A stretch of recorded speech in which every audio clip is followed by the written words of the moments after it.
Pak Ustadz, ini Pak Ustadz Slim, Om Zepmu ini ada niat mau mu'alaf Slim, jujur ada niat mau mu'alaf. Tapi tolong Slim, sebelum Om Zepmu ini mu'alaf, ada tidak di antara kalian yang bisa menjelaskan sebuah pertanyaan ini? Kalau sekiranya bisa dan bisa Om Zep terima dengan akal sehat ya, dengan logika, dengan kebenaran, besok pagi Om Zep mau cari masjid di Manado ini, mau langsung mu'alaf. Tapi tolong tuntaskan dulu sampai malam ini pertanyaan ini Om Zep punya ini. Kalian tolong jelaskan. Kalau seandainya penjelasannya masuk di akal, diterima, bisa, Om Zep siap gitu loh. Ini bener nggak? Om Zep tuh nggak pernah asal ngomong, dipegang omongan Om Zep ini dipegang. Kalau bisa menjelaskan pertanyaan Om Zep ini, besok pagi Om Zep mau ke Pak RT, Pak RW cari masjid buat mu'alaf. Bersedia nggak Slim? Pak Ustadz, ini Pak Ustadz, bisa nggak Pak Ustadz dengar ini? Jadi Pak Ustadz mau menjelaskan pertanyaan Om Zep ya Pak Ustadz ya.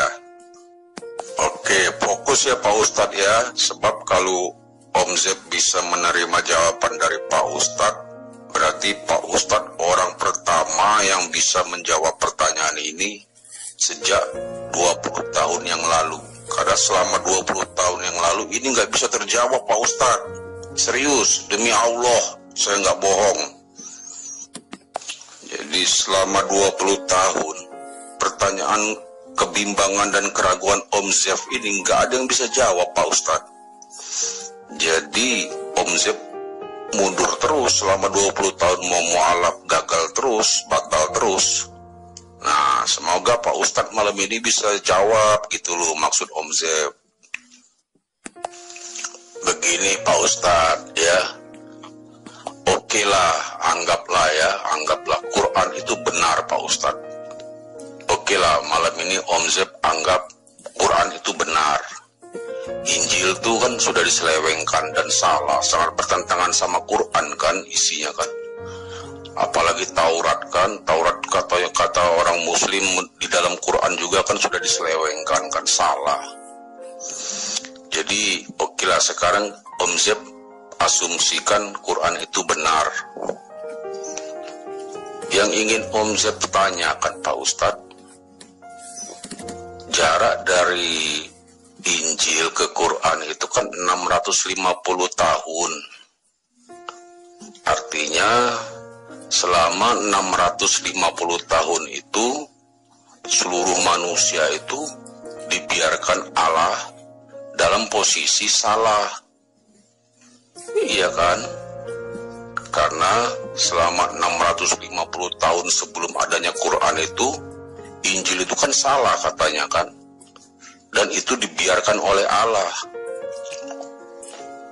Nah, jadi orang yang mengimani Injil sebelum turunnya Quran yang berjarak 650 tahun itu ya salah semua.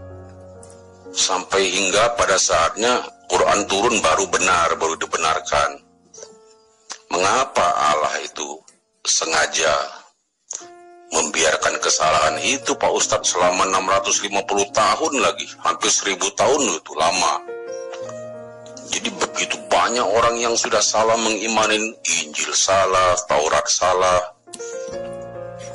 Jadi Allah seolah-olah diam saja selama 650 tahun itu, diam aja.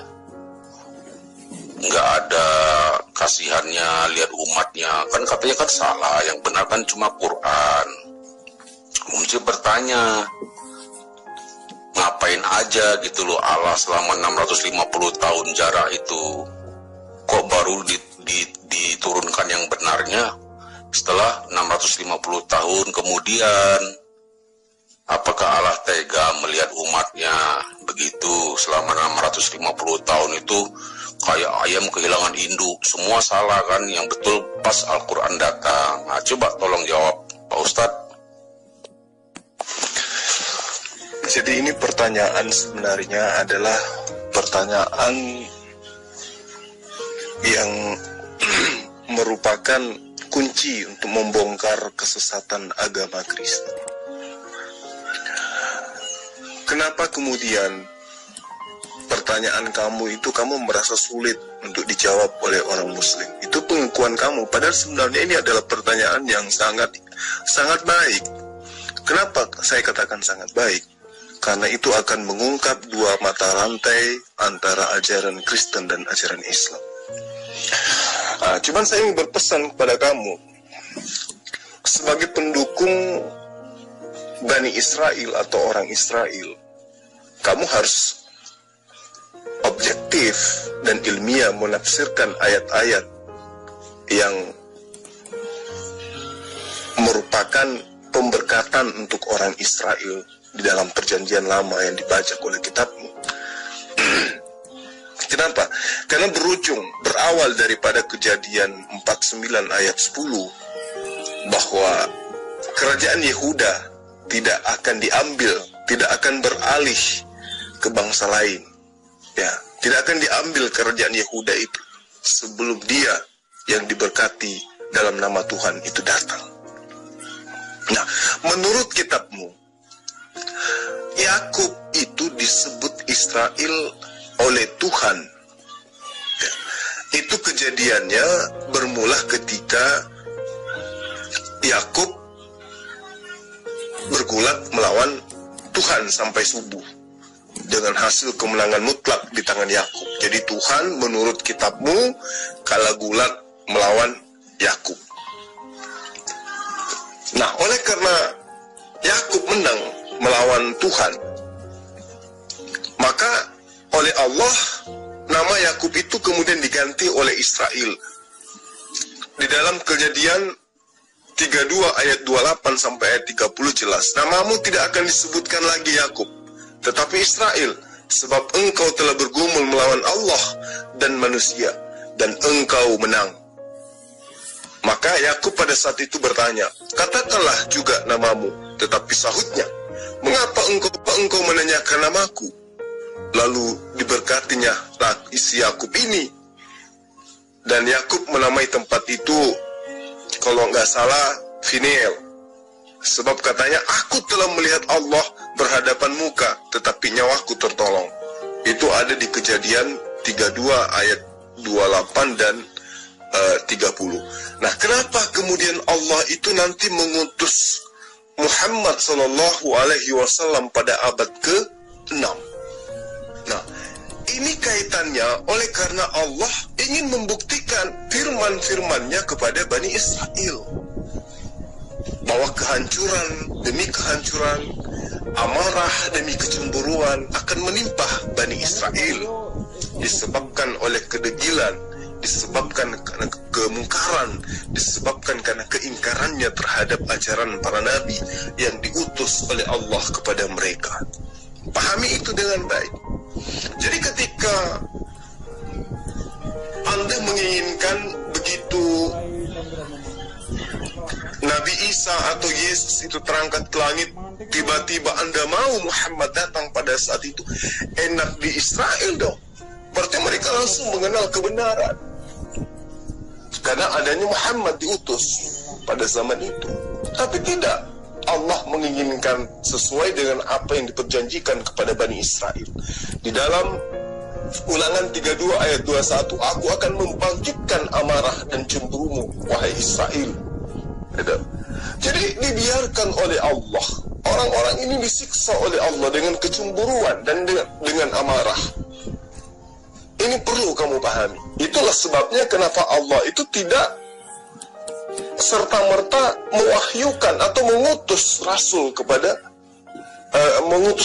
kepada manusia bernama Muhammad pada zaman itu. Lalu kemudian apa lagi? Kedegilan umat Israel yang merupakan umat pilihan Allah, konon ceritanya seperti itu, mengutuk Abraham dengan berbagai macam tuduhan dan fitnah. Sehingga Allah mengatakan di dalam Kejadian 12 ayat 3, aku akan mengutuk siapapun yang mengutuk engkau Abraham. Saya ulangi, di dalam Kejadian 12 ayat 3 Allah berfirman, aku akan mengutuk siapapun yang mengutuk engkau Abraham. Nah, karena Allah ingin mengutuk orang-orang Israel dan orang-orang yang menyamar menjadi Israel, yaitu orang Kristen, maka Allah membiarkan mereka, mengutuk mereka dengan kutukan tidak beriman kepadanya. Sampai kepada Muhammad SAW diutus kemudian, maka orang-orang Yahudi, orang-orang Nasrani, orang-orang Hawariyun, orang-orang yang di luar daripada Islam, di luar daripada kaum Arab, ya, pada saat itu yang menggunakan akalnya beriman kepada Muhammad SAW. Oleh karena apa? Karena ayat itu jelas, aku akan mengutuk siapapun yang mengutuk engkau Abraham. Jadi orang yang mengimani Abraham itu berzina, Abraham punya anak haram, Abraham itu tidak sabaran, Abraham itu tidak percaya kepada Allah, maka itu sama halnya mereka itu mengutuk Abraham. Nah, dengan kata lain, Allah mengutuk mereka sehingga Islam jauh dari mereka. Allah mengutuk mereka sehingga mata hati mereka tertutup, sehingga tidak mengenal Muhammad SAW. Atau sengaja Allah memberikan jarak jauh dari umat yang dikutuk oleh Allah, sehingga mereka tidak mengetahui tentang kebenaran Al-Quran. Nah, sama ketika saya pun bertanya kepada saudara, kenapa Allah hanya menurunkan Nabi dan Rasulnya kepada Bani Israel pada kala itu? Bagaimana dengan orang-orang yang ada di Asia? Bagaimana dengan orang-orang yang ada di belahan dunia lain? Kenapa tidak diutus Nabi seperti diutusnya Nabi secara beruntun kepada Bani Israel? Apakah Allah sengaja menyesatkan mereka? Apakah Allah sengaja menyengsarakan mereka? Apakah Allah sengaja membuat mereka itu tidak beriman kepadanya? Nah, ini pertanyaan sama seperti yang kau tanyakan kepada saya. Kenapa Allah membiarkan orang-orang itu tertipu dengan mengimani bahwa Yudas atau Yesus Barabas itu adalah Yesus alaihissalam yang dibunuh oleh orang-orang Yahudi atau orang-orang Romawi? Karena itu jawabannya tadi. Allah menginginkan orang-orang yang dikutuk ini, yang mengutuk Abraham ini, terkutuk dan mati dalam kekafirannya. Ini Pak Ustadz nggak fokus, jadi gimana ya? Padahal ini enak kita diskusi sampai subuh kan enak, jadi clear gitu Pak Ustadz. Kita nggak usah ngambil siapa yang benar siapa yang salah, kan enggak. Karena materi ini sudah Om Zeb diskusikan di Kiai NU tahun 98 waktu Om Zeb adain seminar di sana. Nggak ada jawaban, buntu Pak Ustadz, buntu, terus terang aja buntu. Makanya Om Zeb coba 2019 ini Om Zeb angkat, siapa tahu Pak Ustadz mampu gitu loh. Tapi kalau lalu lintas lagi rame, ya sudah, kita persilakan saja dulu yang mau berdialog ya Pak Ustadz. Nanti jam 12 jam 1 oke lah kita lanjut, karena masih banyak materinya Pak Ustadz. Nanti kita membahas yang perlu dibahas juga begini Pak Ustadz. Di dalam kitab Yahudi, ya, Perjanjian Lama dan kitab Perjanjian Baru Kristen, yang dikorbankan itu sama, nggak ada pertentangan. Ishak, ya kan, Ishak. Kitab Perjanjian Lama dan kitab Perjanjian Baru tuh Ishak, nggak bertentangan orang Yahudi dengan Kristen. Tapi tiba-tiba 650 tahun kemudian bukan Ishak. Nah, itu juga termasuk hal yang disembunyikan terlalu lama. Tapi nantilah, agak malam dikit Pak Ustadz. Jadi di awal tadi saya katakan kepada saudara, sebagai pengikut Paulus, penyembah Yesus, yang mendukung penuh Bani Israel, sehingga mengatakan dan mengklaim diri sebagai Israel rohani, kamu harus objektif dan ilmiah menafsirkan ayat-ayat yang merupakan ayat pemberkatan Israel di dalam perjanjian lama. Ya, saya sudah banyak menjelaskan kepada kamu, mudah-mudahan kamu itu sadar kenapa Islam itu diwahyukan nanti di abad ke-6. Nah, saya lanjut sedikit. Jadi tadi yang diberkati itu adalah Yakub. Padahal seharusnya yang Ishak ingin berkati itu adalah Esau. Paham sampai di sana? Ternyata dengan pemberkatan yang diperoleh secara tidak halal, ya, akhirnya apa yang terjadi terhadap keluarga Yakub? Ini versi cerita dalam kitabmu loh ya. Ini penafsiran-penafsiran yang ada dalam kitabmu, didukung oleh ayat-ayat yang memang ada di dalam kitab yang kalian baca. Nah, karena Yakub ini memperoleh pemberkatan palsu yang seharusnya diberikan kepada kepada Esau, maka kepalsuan daripada pemberkatan itu berbias terbalik terhadap diri Yakub. Apa yang terjadi? Yakub malah ditimpa berbagai skandal persinahan yang sangat dikutuk oleh Allah. Apa itu? Pertama, gundik Yakub ditiduri oleh Ruben, anak kandungnya sendiri. Ya, jadi gundiknya Yakub itu ditidurin oleh anak sulungnya bernama Ruben. Itu tercermin di dalam Kejadian 35:22. Allah membiarkan semua ini terjadi disebabkan oleh kedegilan dan kelicikan orang-orang pada zaman itu. Kemudian apa lagi?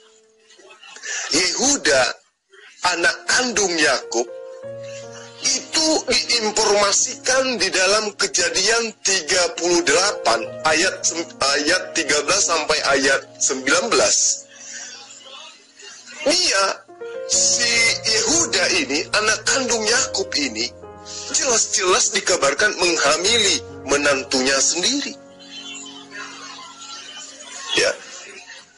Jadi kehancuran demi kehancuran yang terjadi sejak daripada dipelintirnya Ismail menjadi bukan anak Abraham, dihujatnya Abraham menjadi bukan seorang nabi tapi adalah seorang pesina, dan digantinya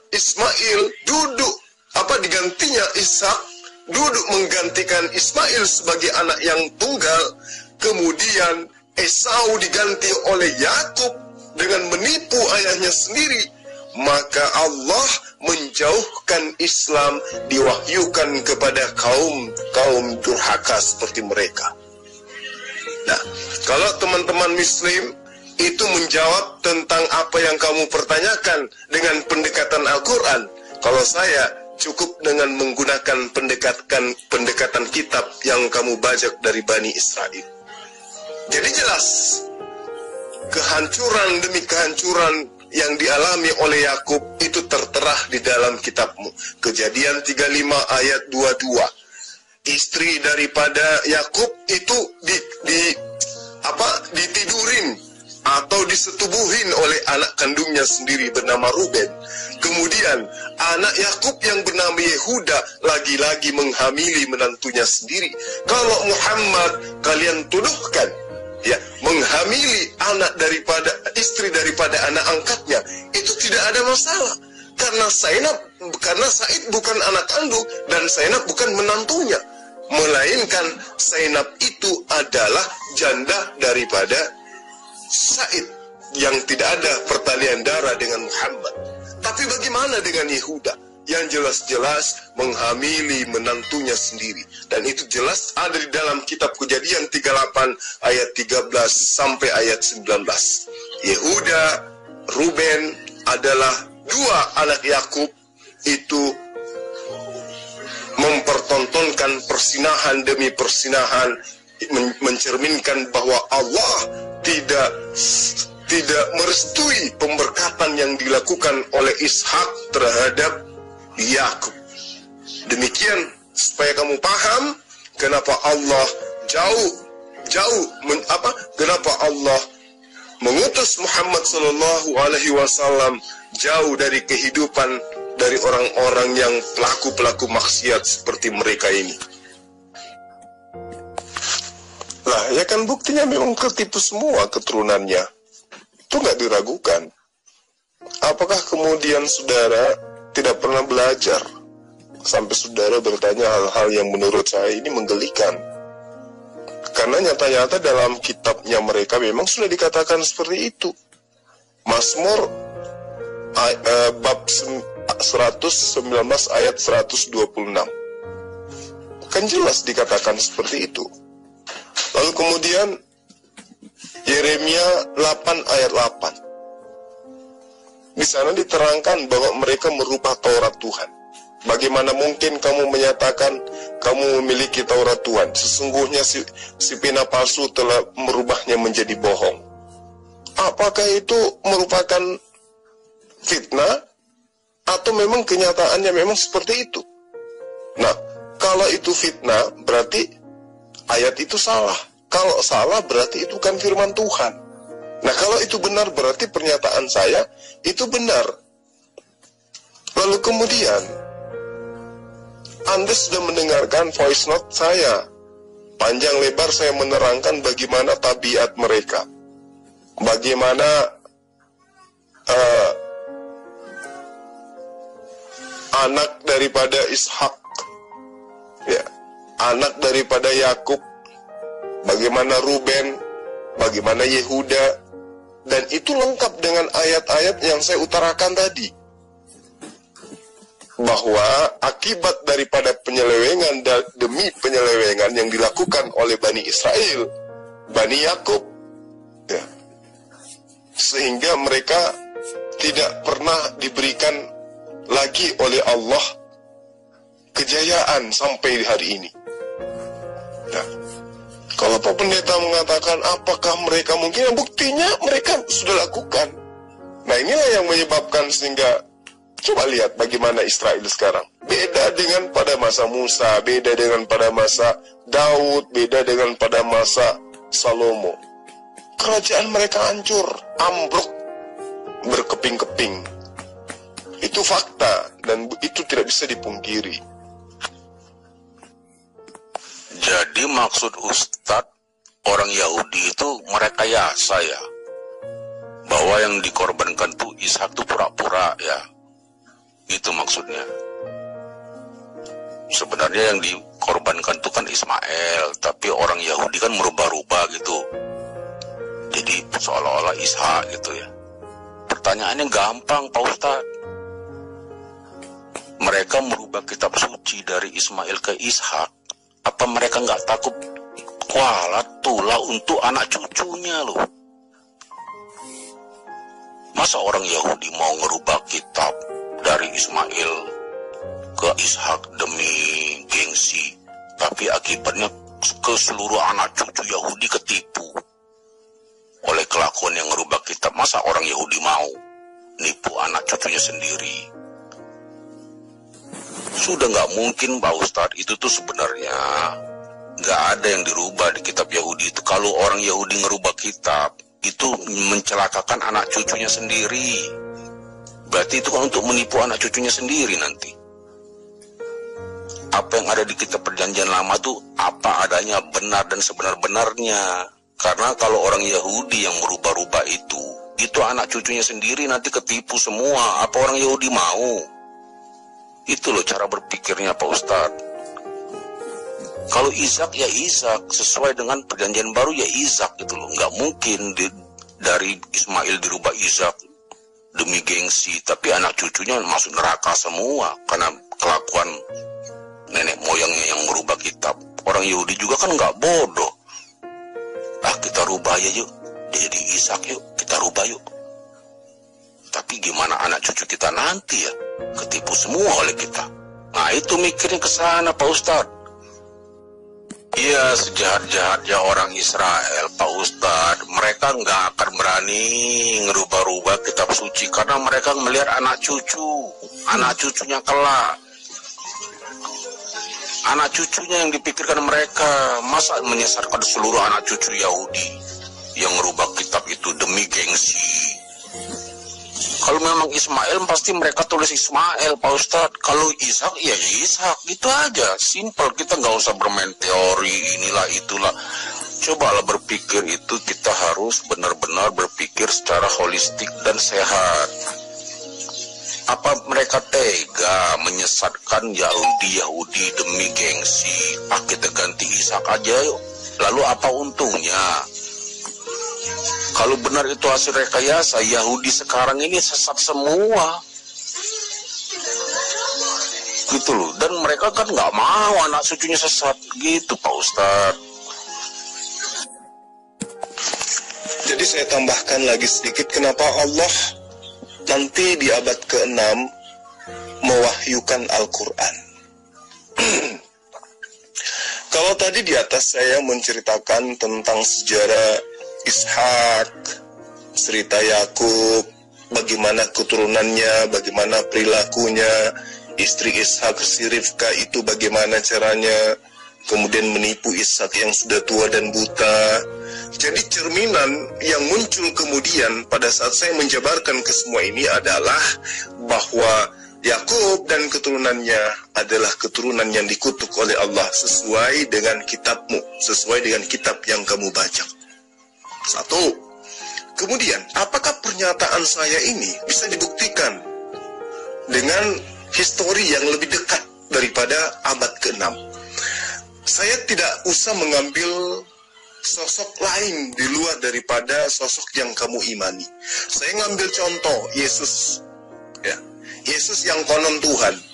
Di dalam Matius 19 ayat 24, jelas Yesus sendiri meskipun misinya diutus hanya kepada domba-domba yang hilang dari Bani Israel, tapi dia menyebutkan bangsa Yahudi itu sebagai serigala.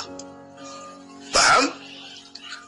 Dan Yesus mengingatkan kepada para utusannya atau para muridnya, ya, lagi-lagi agar cerdik seperti ular dan tulus seperti merpati. Itu tuduhan Matius di dalam tulisannya di bab 10 ayat 16. Jadi Yesus juga mengambil posisi di mana mengajarkan murid-muridnya atau orang yang diutusnya itu supaya berlaku cerdik seperti ular dan tulus seperti merpati. Jadi saya tidak ngarang, kitabnya Matius itu menjelaskan seperti itu. Jika Yesus menuduh Yahudi bagaikan serigala, maka Yesus kemudian memerintahkan murid-muridnya yang Yahudi itu untuk berlaku cerdik seperti ular dan tulus seperti merpati. Lalu kemudian apa lagi? Yesus juga pernah menyebut kaum Farisi, ya, sebagai penganut murni agama Yahudi, itu dengan sebutan ular beludak. Ini ada di dalam Matius 12 ayat 23. Jadi kalau Yesus mengatakan kepada orang Yahudi, orang Farisi, di mana orang Farisi ini adalah murni agamanya agama Yahudi, disebut sebagai keturunan ular beludak. Lalu bagaimana mungkin kemudian Allah dengan serta-merta ingin mewahyukan Al-Quran di zaman mereka? Sementara sudah disaksikan Musa mengeluarkan mereka dari perbudakan Mesir, diingkari. Ya, Allah memberikan Ismail sebagai anak sulung yang kemudian digantikan dengan mukjizat, dengan adanya penyembelihan yang terjadi kepada hewan, diingkarin. Lalu kemudian Esau yang seharusnya diberkati, ya, ternyata ditipu oleh saudaranya sendiri. Dan itu terjadi lagi-lagi di keturunan yang orang-orang Kristen dukung sebagai orang yang menjadi pilihan Tuhan. Apalagi Yesus lagi-lagi mengutus murid-muridnya untuk berlaku cerdik seperti ular dan tulus seperti merpati. Dan Yesus kembali mengatakan mereka sebagai umat yang mirip dengan serigala. Yesus sendiri mengatakan bahwa orang-orang Yahudi sebagai keturunan ular beludak. Lalu apa lagi? Yesus mengatakan di dalam Matius 12 ayat 39. Di sana Yesus mengatakan dengan jelas sekali bahwa Yahudi atau Israel atau orang yang sesaman dengan dia atau orang yang hidup bergumul dengan dia, Yesus katakan sebagai angkatan yang jahat.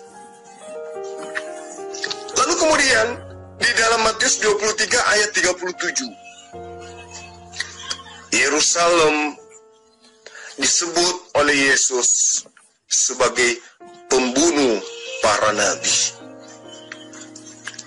Jadi kalau Yesus sudah mengatakan Yerusalem adalah pembunuh seorang nabi, kemudian Yerusalem adalah angkatan yang jahat, orang-orang Israel yang hidup sesama dia adalah angkatan yang jahat, kemudian agama Yahudi disebut oleh Yesus sebagai keturunan ular beludak, kemudian Yesus mengatakan bahwa Israel itu adalah serigala. Apakah mungkin kemudian Allah mengutus Nabi Muhammad yang begitu sabar, yang begitu berakhlakul karimah, yang begitu telaten mengikuti instruksi dari Tuhannya, diutus kepada umat yang ingkar kepada ketuhanan dan juga kepada kenabian, nabi-nabi yang diutus kepada mereka? Apakah mungkin seorang Muhammad yang begitu berakhlakul karimah, punya tutur kata yang sangat lembut, penyampaian dakwah yang begitu bermutu dengan lisan yang sangat indah santun, diutus kepada orang-orang seperti mereka ini? Tidaklah mungkin.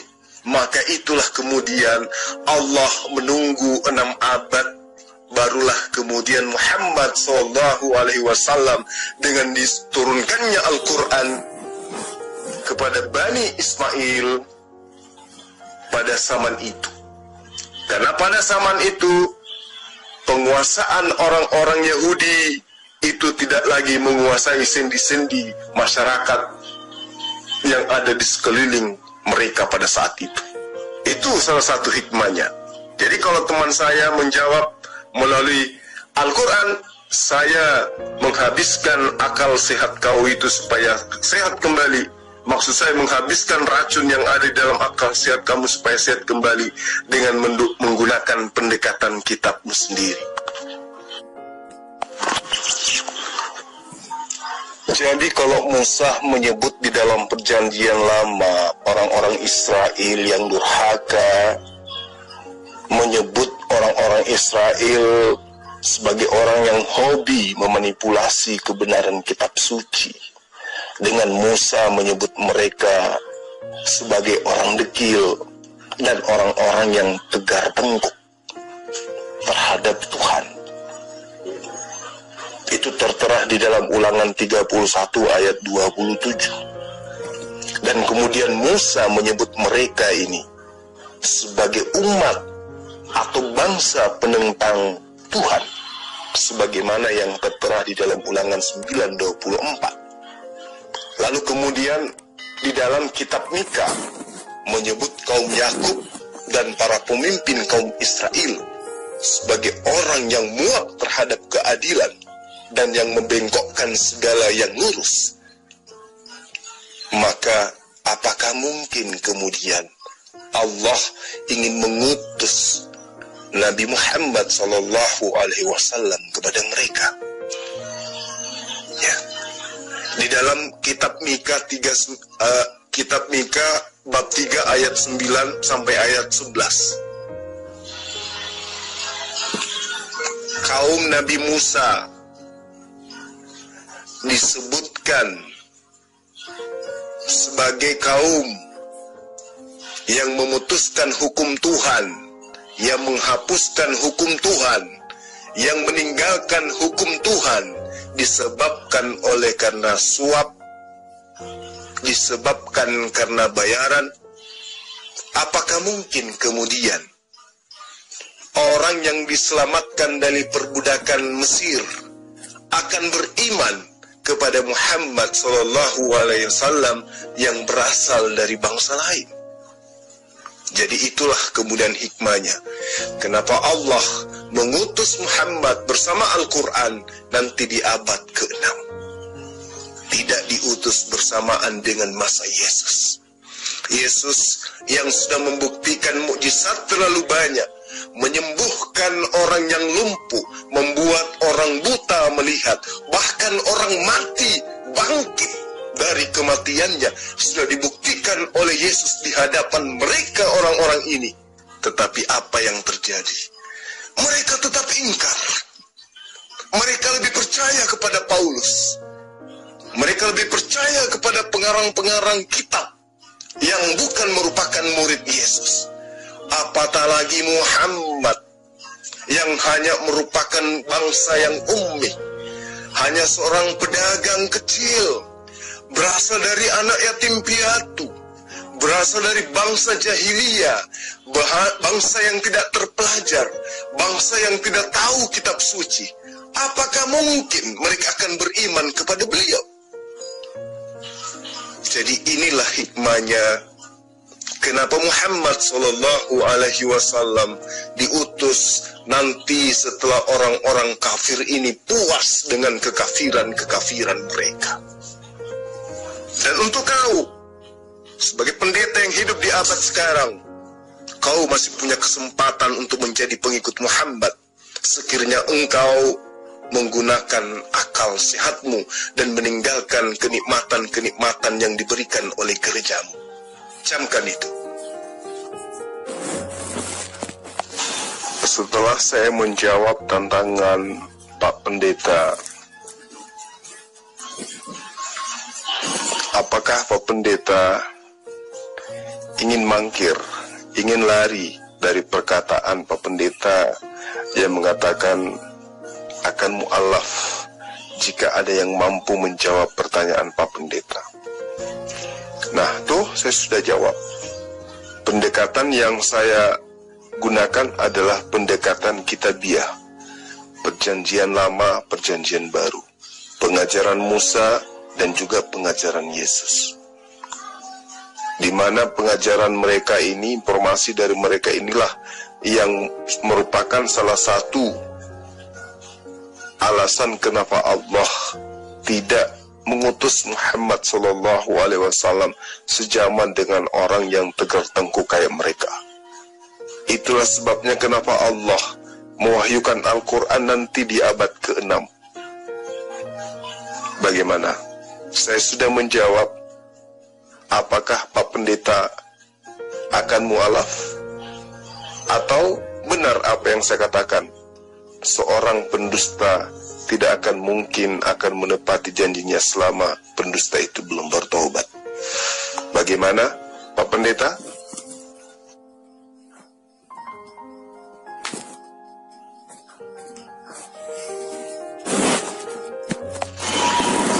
Karena lama menunggu, Pak Pendeta ini tidak ada jawaban, maka diskusi pada kesempatan ini saya akhiri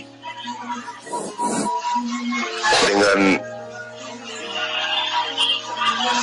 mengharapkan supaya setelah saya off dari perbincangan ini, Pak Pendeta mampu untuk mempertanggungjawabkan apa yang Pak Pendeta ucapkan di awal tadi. Mudah-mudahan yang mendengarkan perbincangan kita dapat memetik hikmah, dapat memetik ilmu, bahwa ternyata seorang pendeta pun mampu berdusta demi untuk melampiaskan nafsu kekafirannya. Semoga yang mendengarkan, jika dia adalah non-muslim, maka terbersit dalam pikirannya untuk menjadi mu'allaf. Jika dia adalah seorang muslim, maka imannya akan semakin kokoh sehingga tidak mudah terpengaruh oleh kristenisasi. Demikian, wabillahi taufiq wal hidayah. Assalamualaikum warahmatullahi wabarakatuh.